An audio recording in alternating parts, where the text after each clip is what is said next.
ரஜினிகாந்த் மற்றும் கமல் ஒன்றாக நடித்த திரைப்படங்கள்: அபூர்வ ராகங்கள் திரைப்படம் 1975ஆம் ஆண்டு வெளியானது.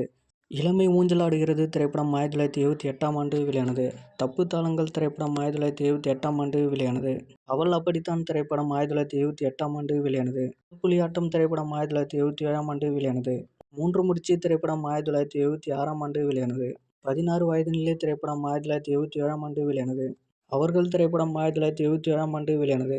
நட்சத்திரம் திரைப்படம் 1983ஆம் ஆண்டு வெளியானது. உருவங்கள் மாறலாம் திரைப்படம் 1983ஆம் ஆண்டு வெளியானது. தாயில்லாமல் நானில்லை திரைப்படம் 1979ஆம் ஆண்டு வெளியானது. அலாவுதீனும் அற்புத விளக்கும் திரைப்படம் 1979ஆம் ஆண்டு வெளியானது. அக்னி சாட்சி திரைப்படம் 1984ஆம் ஆண்டு வெளியானது. நினைத்தாலே இனிக்கும் திரைப்படம் 1979ஆம் ஆண்டு வெளியானது. தில்லுமுல்லு திரைப்படம் 1979ஆம் ஆண்டு வெளியானது.